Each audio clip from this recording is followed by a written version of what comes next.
Welcome back to We Got the Runs podcast, and this is episode 14. And your boy's riding solo tonight. Upper Decker's sick, so didn't want to let our loyal listeners down, so your boy's on it. I really have nothing planned tonight. I don't know how this is going to go, but whatever. Fuck it. All right, let's go get the runs.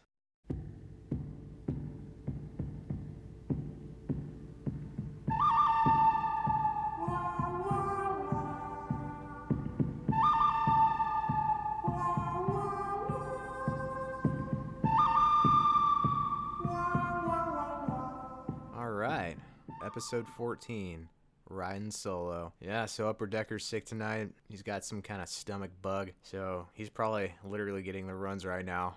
And I figured, why not just do a solo episode? So here we are. Like I said, I got nothing really planned, but I'm gonna try to entertain you the best I can. So today, I was mountain biking today. I was out in the Marietta area, doing some mountain biking, and got a pretty good workout in, and the weather's been fucking amazing lately. I think today it was about 84 degrees or some shit like that. So the weather's been really nice, and it is officially fall now. Goodbye, hot girl summer. Hot girl summer's over. And today for lunch, I went to Waba Grill, the always delicious Waba Grill. Actually, it kind of fucking sucks. I just eat it because I'm lazy and I don't feel like making food for myself. So I always go in there and I get a chicken rice bowl with avocado on it. And, it's whatever. Paid like $9 for that shit. I feel like if I made it on my own, I'd probably be able to make 5 of those for the price of 1 of what they charge for it. So, but whatever. Then after I got Waba Grill, I went to the gas station and I got myself a tall boy of Bud Light Lime. Yes, I know, disgraceful. I don't know. I love me some fucking Bud Light Lime.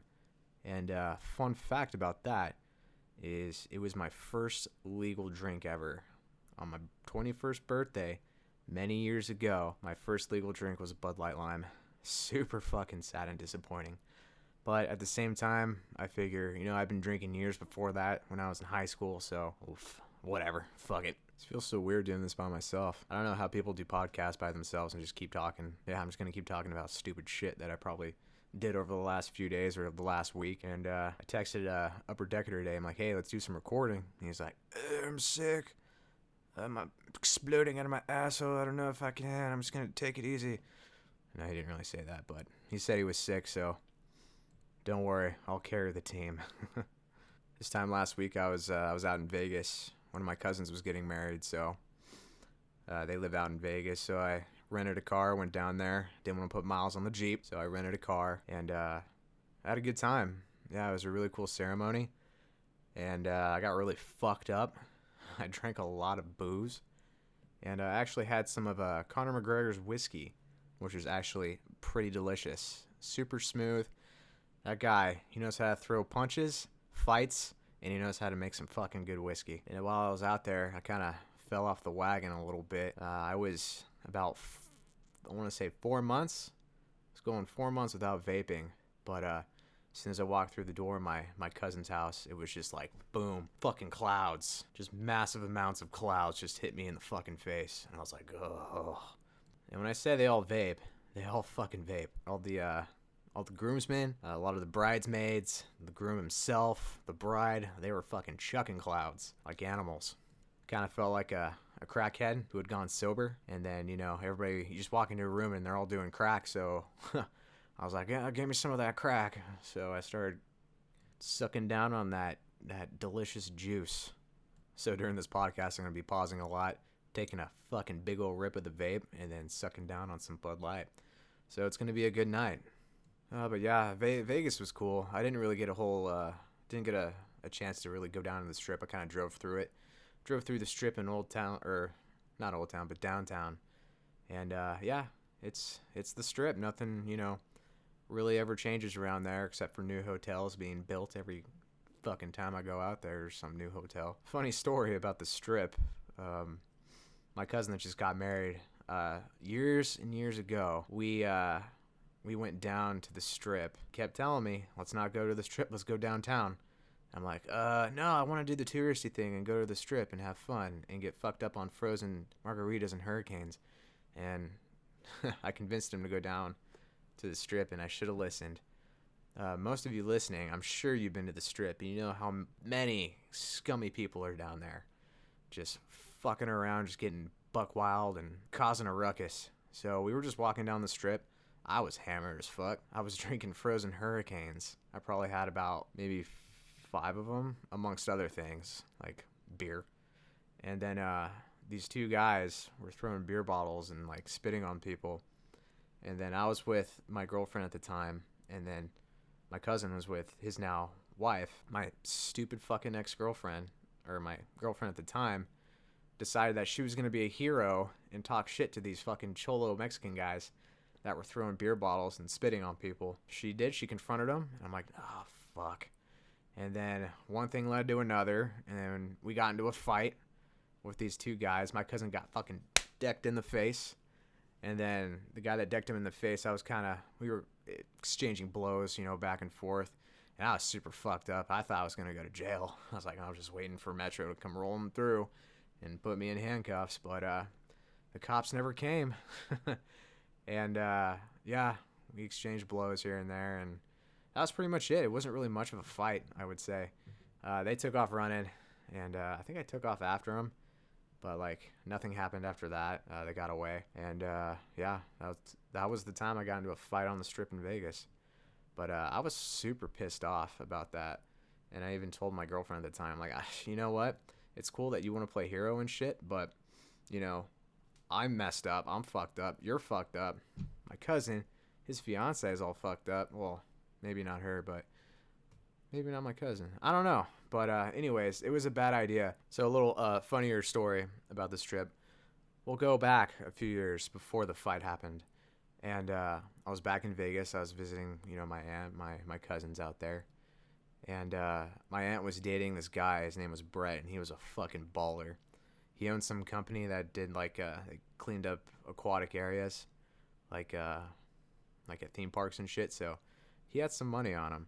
And he took us to this really fancy steakhouse on the strip. I forget the name of it, but it was probably the best steak I've ever had. And it was probably like $100 steak.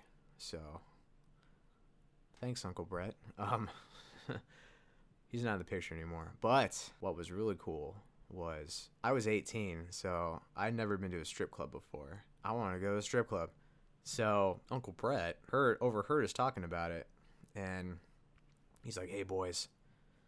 Don't tell your aunt, don't tell your mom, but here's $100 for each of you. Lap dances are on me. And he both hands us a nice, crispy, brand new Ben Franklin. And I was like, whoa, fucking all right. And so we made our journey to Little Darlings, probably one of the ghettoest fucking strip clubs you can go to in Vegas. So we get there, we both pick out girls, and we get fucking lap dances, and it was great. But, the strippers in Vegas are fucking pushy and rude. And I was paying my girl for a job well done.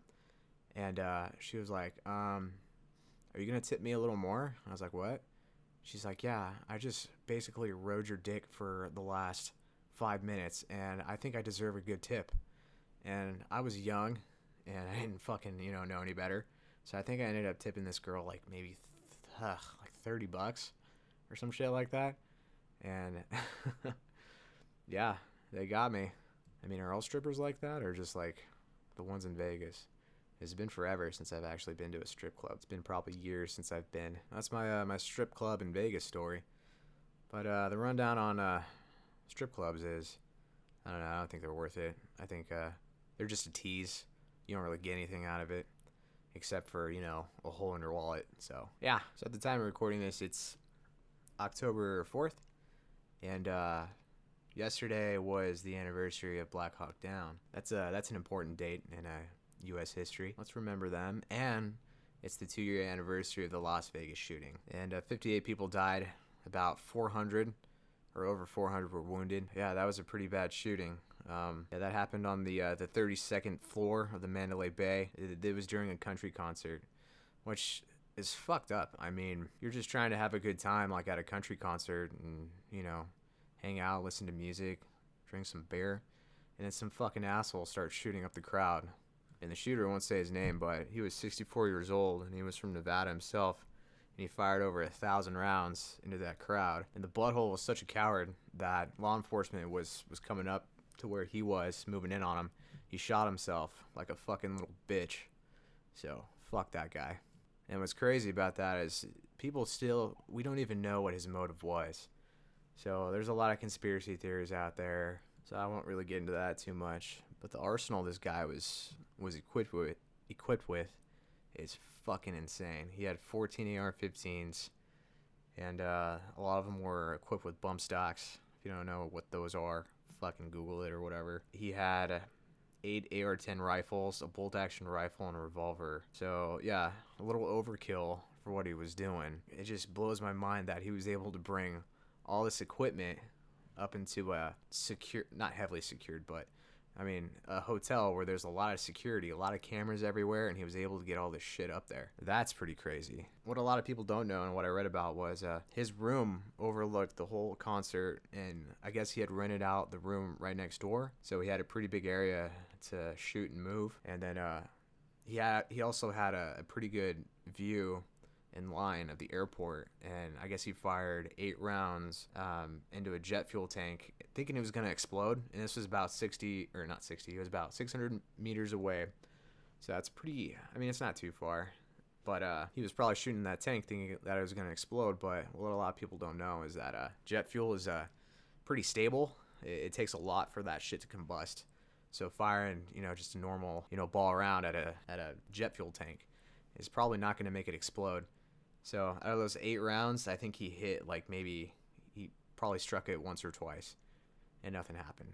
So another little interesting fact about that shooting. But after everything was said and done, 58 people dead, 400 wounded, and no clear motive. And the FBI did a 10-month investigation of what happened, and they couldn't determine a clear motive. So we may never know why this fucking psychopath decided to shoot up a bunch of innocent concert goers just trying to have a good time.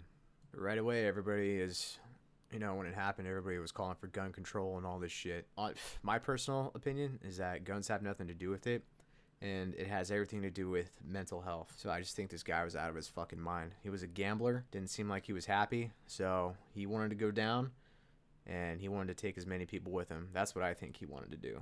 So I'll get off that. Yeah, so another important event happened on the 3rd of October 1993, and that was the raid in Mogadishu where 19 service members were killed. Yeah, those guys went through a lot of shit. I don't know if you've ever seen the movie or whatever, but a lot of it was really accurate. And in my opinion, that was one of the best war movies Hollywood ever developed. And the acts of bravery were portrayed pretty well, I thought. And not very often Hollywood makes a good war movie. I feel like it's every few years. And I feel like the last few good war movies were Lone Survivor, American Sniper, 13 Hours, and Black Hawk Down. I think those were the big ones from the last decade. Hopefully they make a movie about the ambush in Tonga Tonga, because that was some crazy shit. I don't know if you ever read or watched the after action report Pentagon came out with, but that shit was pretty crazy. So hopefully they honor those guys and make something cool. So enough about that. I almost forgot. Let's get into what really chaps my ass. All right, so what really chaps my ass this week is old people fucking at it again. And this time, old people at the grocery store at the checkout stand paying with checks.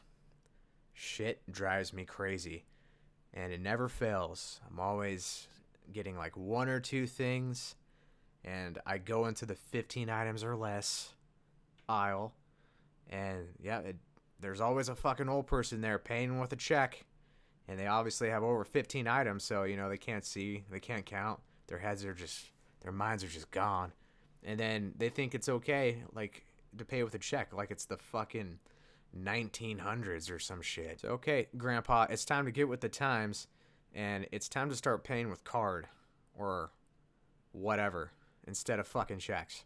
And this is 2019. Anybody even use checks anymore? I sure as hell don't. I feel like all I use is cards and Venmo and shit like that. So old people, you need to cut that shit out. So that's what really chaps my ass for this week. Wow, it's so weird doing this alone. I swear, Upper Decker, you better be fucking feeling a lot better next week, because carrying this fucking team is not easy. I won't give the boy too much shit since he's not here to defend himself. Oh, and I kind of always wanted to bring up the backstory on my nickname here. We don't really like to use first names, so we go with our code names. And the code name Rabbit is it's been there for a long time. Me and Upper Decker used to work together back in the day. I won't say where, but we went through some shit together in the bowels of hell. The other guys I worked with started calling me Rabbit because, well, I'll just say it, my first name's Brad. And they got the idea from that movie 8 Mile, starring Eminem, Marshall Mathers, and his like rap name or whatever was B-Rad. Or no, that was Malibu's Most Wanted. No, in 8 Mile it was Rabbit. So that's where they got that from. Upper Decker's name, I don't know how he got that shit. I think he just made that shit up one day before we started this podcast. He likes dipping, so I'm pretty sure that's where that came from. I still think his name should be Sling Blade because he just kind of reminds me of the dude from Sling Blade. You shouldn't have done that. You just a boy. You got any mustard sauce in there? Yeah, I think that'd be perfect for him. I don't know. If you give a shit, you can leave a comment. Ask him about it if you want. I don't really care. So it's it being fall and all. It is now pumpkin season, and white girls across the nation are going butt fucking wild about it. So am I. My inner white girl is just going crazy right now. And all the pumpkin things are out, and I'm such a fucking basic white bitch that as soon as Starbucks came out with their fall selections, you best believe I was there in that long-ass line getting me some pumpkin spice cold brew. Oh, fuck yeah. Ugh. It's so good. And then all the pumpkin patches are coming up. I went to a pumpkin patch the other night. Let me tell you something. Nothing beats a nice, cool fall night at a fucking pumpkin patch. Let me tell you. Feeling all festive. And when I get home, I got my scented candles from Bath & Body Works ablazing, letting off some sweet, sweet pumpkin aroma. I think that's why I like the fall season so much, just because of that. And all the spooky shit that comes out during Halloween. I really want to go to Not Scary Farm this year. If you guys have ever been to, like those spooky mazes that come in around this time, I fucking love those things. And if you live in the Southern California area, I think there's Hollywood Horror Nights, Not Scary Farm, and in San Diego, they have some pretty good ones too. They have like the haunted corn maze ride or something like that. I never done that one, but that one looks pretty cool too. But yeah, super into the spooky shit. And coming pretty soon, we're me and Upper Deck are gonna be doing some spooky episodes, talking about ghosts and ghouls and all kinds of shit that go bump in the night. So stay tuned for that. And we're also gonna be on iHeartRadio soon. Submitted our application, so hopefully it gets approved here within the next few days. And then for all you that listen to iHeartRadio, you can start listening to us and getting the runs on there too. But until then, we are on YouTube, iTunes, Spotify, and Google Play. So that's where you can find our content at. Our hot, sweet content. Fuck, I feel like I was kind of all over the place on this one, but fuck you, this was hard. Doing it alone. But for all of you that care and listen to this on YouTube, leave me some comments, and I would like some feedback. But I think that's gonna do it for this week's episode. This is episode 14 of We Got the Runs podcast, and there's gonna be there's some questions, but I'm gonna save them for when Upper Decker comes back. So go ahead, smash that like button, subscribe. Go to iTunes and Spotify. Rate us on there. 5-star ratings only. If you give us a 4, don't even fucking bother. Just give us a 5. And we'll see you next week. Later, bitches.